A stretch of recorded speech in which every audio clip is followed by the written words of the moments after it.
რეზო, ესე იგი ბოლო დროინდელი კვლევების მიხედვით, როგორც ჩანს, ახლომხედველობის გაუარესება იწვევს უმზეობა. რას ფიქრობ შენ ამაზე?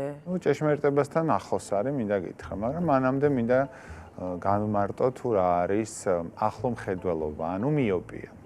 მოდი განმარტე. ახლომხედველი ადამიანი ითვლება მაშინ, როდესაც ადამიანს უჭირს შორს წვრილად დაწერილი საგნების დანახვა. და ახლოს შესაბამისად ჩემზე და შენზე ვიცი რომ შენც მიოპია გაქვს. ხო, ეგ უნდა მეკითხე, მე გვარ? ხო, ანუ შენს ხარ ახლომხედველი. ახლოს თიკა შენ ჩემზე და ლევანიზე უკეთესად ხედავ. ანუ ახლოს? კი, შენ ერთგვარი სუპერ ძალა გაქვს ჩვენთან შედარებით, რომ ახლოს უფრო გადიდებულად და კარგად ხედავ. თუმცა შორს გიჭირს ხედვა. ეხა ის ახლოა თუ შორია? ეს არის საშუალო მანძილი. საშუალო. აი ეგ ახლოს.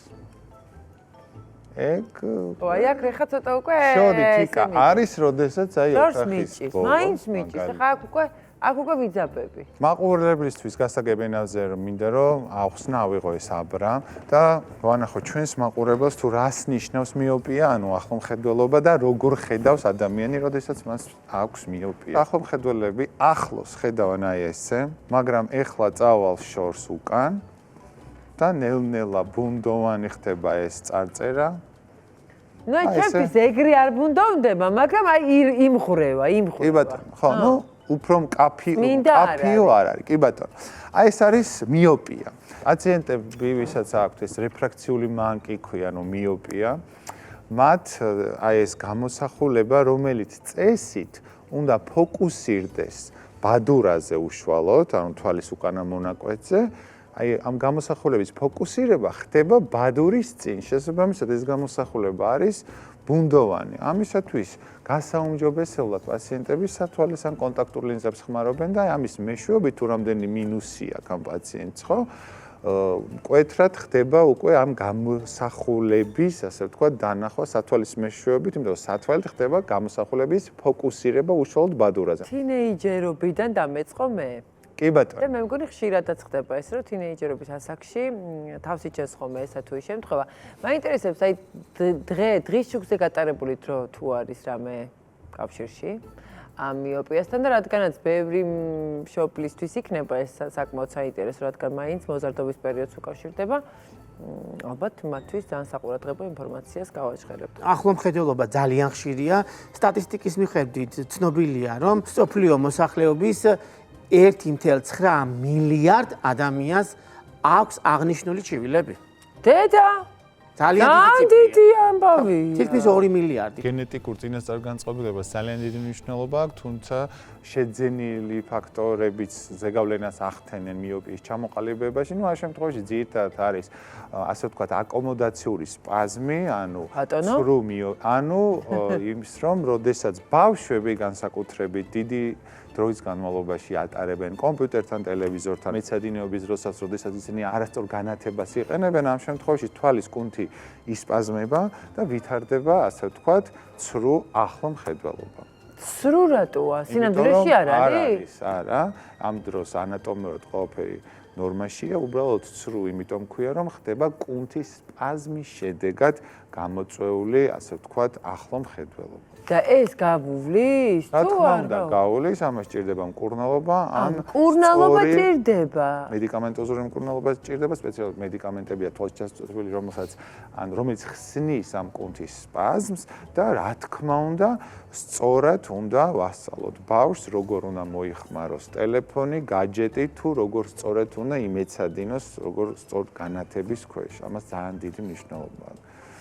როგორც წესი, ბავშვები სიბნელეში, მით უმეტეს ეკრანი, რომელიც მანათობელია უკვე. საერთოდ აღარ საჭიროებს არც დღის შუქს, არც მარცხნიდან დაარტყას ბზემ თუ საიდან შემოვიდეს, ადრე ხო ამას მთელი ოჯახი წყვეტდა, რომ აი მარცხნიდან უნდა შემოდიოდეს შუქი, რომ წიგნის კითხვის დროს სწორი განათება ქონდეს და ახლა ბევრი ფარდებია და მორჩა.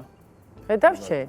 ანუ ამიტომაც გაბერდებოდა ეს შემთხვევები ალბათ, ხო? ნუ ზოგადად, როდესაც არის, ასე ვთქვათ, კარგი სინათლე, ამ დროს გუგები ვიწროვდება, ის გახალთ რეფლექსური მოვლენა, შესაბამისად ფოკუსირება უკეთესი ხდება, ანუ უკეთ ხედავს ამ შემთხვევაში ადამიანი, ამიტომ ბავშვებს ურჩიოთ, რომ კარგ განათებაში იმეცადინონ. აი გაჯეტების ყურებას დროს არის განათება მნიშვნელოვანი?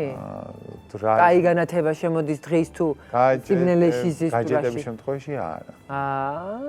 მაგრამ დღის შუქზე აუცილებლად ბავშვმა უნდა გაატარონ გარკვეული დრო 2 საათი მაინც. თიკა, დამეთანხმება რეზო რომ მეცნიერებს დღემდე არ აქვს თქვა შესწავლილი მიოპიასთან დაკავშირებული საკითხი, რასაც თქვა, რატომ ამცირებს ზის სინათლე მიოპიას. თუმცა ეს რომ რეალურია და მართალია, ცნობილი ფაქტია.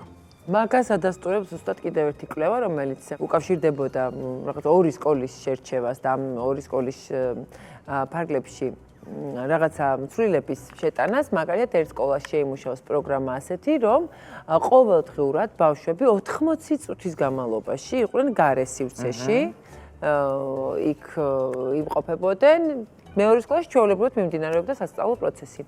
ერთი წლის თავზე შედეგებმა ასეთი რამ ცხადყო, რომ იმ სკოლაში, სადაც იყო სპეციალური პროგრამა შემუშავებული, ზუსტად ის 80 წუთიანი გარეთ ყოფნის ყოველდღიურობა, იქ 8%-ში გამოვლინდა მხოლოდ ეს მიოპია, ახლომხედველობა, მიოპია, რასაც ვერ ვიტყოდით მეორე ჩვეულებრივ სკოლაზე, სადაც არაფერი არ შესვლილა, იქ უკვე 17%-ს აღწევდა ბავშვების რაოდენობა აღნიშნული პრობლემის მქონე. ანუ ეს რაღაცას ფაქტია, რომ აკეთებს. ესეც ცნობილი ფაქტია, რომ როდესაც დღის სინათლეზე არიან ბავშვები, მათ 50%-ით ნაკლებად უვითარდებათ მიოპია, ვიდრე იმ ბავშვებს, ვინც თქვათ დღის სინათლეზე ცოტა დროს ატარებენ. და ასევე ცნობილი ფაქტია, რომ კვირის განმავლობაში დღის სინათლეზე გატარებელი ყოველი 1 საათი ამცირებს მიოპიის პროგრესს 2%-ით. რა თქმა უნდა და მიოპიის პროგრესირების შესამცირებლად არ დაგავიწყდეთ ბავშვები ამყოფეთ მზიან გარემოში დღეში დაახლოებით 2 საათის განმავლობაში ეს როგორც თვალებისთვის არის სასარგებლო, ასევე კარგია ჯანმრთელობისთვის. და მათ ვისაც აქვთ მიოპია და არ გსურთ სათვალეების გამოყენება, შეგიძლიათ გაიკეთოთ ლაზერული კორექცია 6 წამში. აი ასე, სამსჯელო თქვენ მოგცემ, ჩვენ მოვიყვანეთ ის კვლევის შედეგები და ფაქტები, რომელიც უკავშირდება მიოპიას და რეალურ ყოველდღიურ ცხოვრებას ჩვენი შვილების და დასკვნები თქვენთვის მოგვინდია. მადლობა.